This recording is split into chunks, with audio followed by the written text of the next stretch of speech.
ሴትና ወንድ ድሮም ቤስት ፍሬንድ መሆን አይችሉም እና አሉ ደግሞ አንዳንድ ባለትዳር ሆኖ የተቃራኒ ጾታ ቤስት ፍሬንድ ያላቸው ማለት ነው።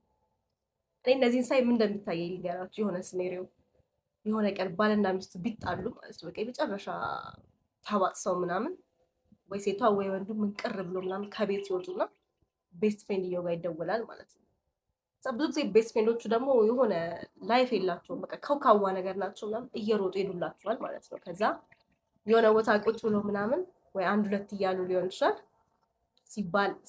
ሲባል ሞቅታም ይመጣል። ከዛ ሜካውት ማድረግ ይጀምራል እና በጣም በቃ የባለጌ ጨዋ ከሆኑ ሜቢ እዛ ጋር ሊያቆሙ ይችላሉ። ካልሆነ ደግሞ ያው በቃ አንዴ ተነካክተናል ብለው ወደ ሌላም ነገር ሊፈጠር ይችላል።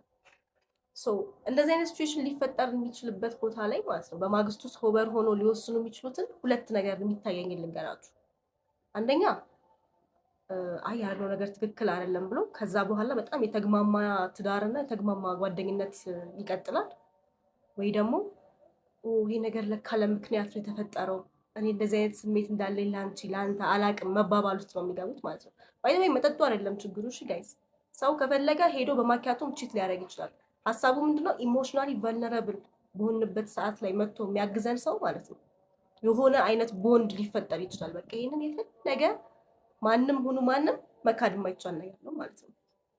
ሶ እንደዚህ አይነት ጥፋት ከጠፋ በኋላ ከዛ ምን ሰይጣን አሳስቶ ነው ምናምን ልትሉ በቃ ምንም ሴንስ አይሰጥም። ይኸውላችሁ ኮሚትመንት ከመረጣችሁ ላይፍ ላይ የሆኑ ነገሮችን በቃኝ ብላችሁ ስትመርጡ ነው። ስለዚህ እንደ ሲንግል ሰው ምንድነው መንበራጠጥ የሚያምራችሁ? እንደዚህ በቃ this is not normal። ቤስት ፍሬንድዮቹም የተመታችሁ ናችሁ።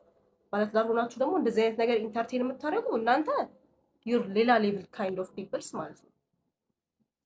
እኔ በበኩሌ ማይ ፊውቸር ሃዝበንድ ቤስት ፍሬንድ ካለች ሴት ቶሎ ጨርሱ፣ ወይ ደግሞ ግብሬ ባውንደሪ ነው የምታሰምረው እንጂ ቤስት ፍሬንድ እያልክ ብትመጣ ተያይዛችሁ ገደል ትገባላችሁ እንጂ አይ ከናት ኦሬንትስ የምር ማለት ቅናት ሁላ አይደለም። በቃ this is not normal። በቃ like አንዳንዴ እኮ ባይ ዲፎልት ኖርማል ያልሆኑ ነገሮችን ኖርማላይዝ ማድረግ የለብንም። እና ያ እናንተስ ምን ታስባላችሁ? እስቲ ሜቢ ትዳር ውስጥም ካላችሁ ኦር ደግሞ የባለ ትዳር ቤስት ፍሬንድ የሆናችሁም ካላችሁ አጋልጡ እስቲ ራሳችሁ።